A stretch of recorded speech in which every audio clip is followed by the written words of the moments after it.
आपका कोई जवाब नहीं है, उसका कोई जवाब नहीं है।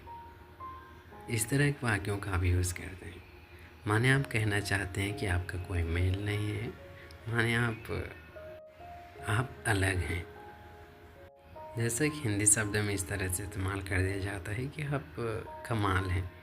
तो इस तरह के वाक्यों कहने के लिए आप यहाँ पर यूज़ करेंगे। पहले आपको लिखना है सब्जेक्ट, फिर आप लिखेंगे हैव या फिर हैज़, फिर नो मैच। ओके, आपका कोई जवाब नहीं है, कोई जवाब नहीं जब आपको बोलना हो तो उसके लिए आपको यूज़ करना होता है हैज़ या हैव, फिर नो मैच। चलिए वाक्य बनाते हैं। मेरा कोई जवाब नहीं है। अगर आप कहना चाहते हैं तो इसके लिए आपको बोलना होगा I have no match. I have no match. आपका कोई जवाब नहीं है तो इससे आप कहेंगे यू हैव नो मैच। क्या?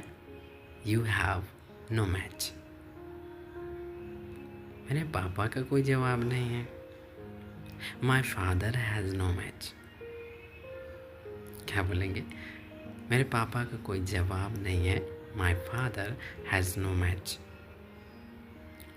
उसका कोई जवाब नहीं है। He has no match.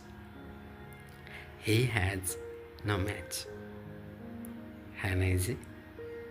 और ये तो आपको बताया गया था कि कहाँ पर आप हैज़ लिखेंगे, कहाँ पर आप हैव का इस्तेमाल करेंगे।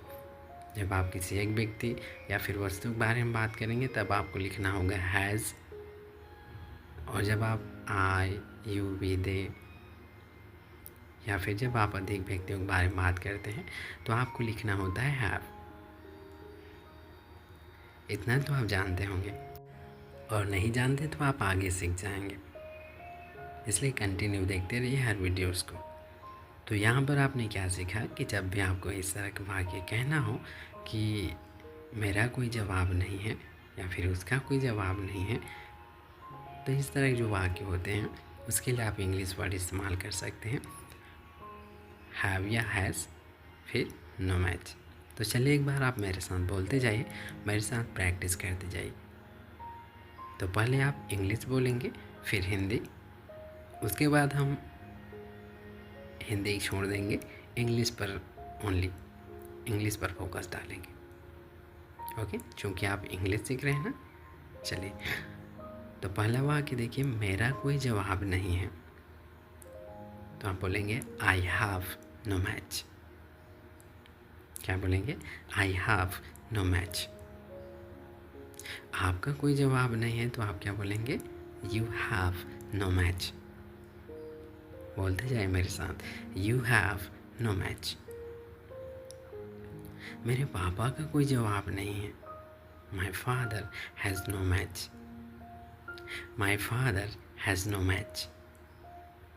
उसका कोई जवाब नहीं है तो इसे आप क्या बोलेंगे? He has no match.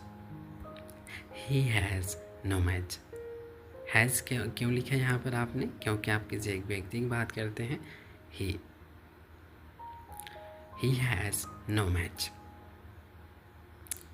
तो यहाँ पर आप देख पा रहे होंगे कितना आसान है ये वाक्य। तो इसी तरह से बहुत से वाक्य बनाइए। उसका कोई मैच नहीं, मेरे पापा का कोई मैच नहीं है, या फिर तुम्हारे काम का कोई मैच नहीं है, तो आप क्या बोलेंगे? चलिए इसे आप बना करके बताइए। आपके काम का कोई मैच नहीं है। अभी के लिए बस इतना ही।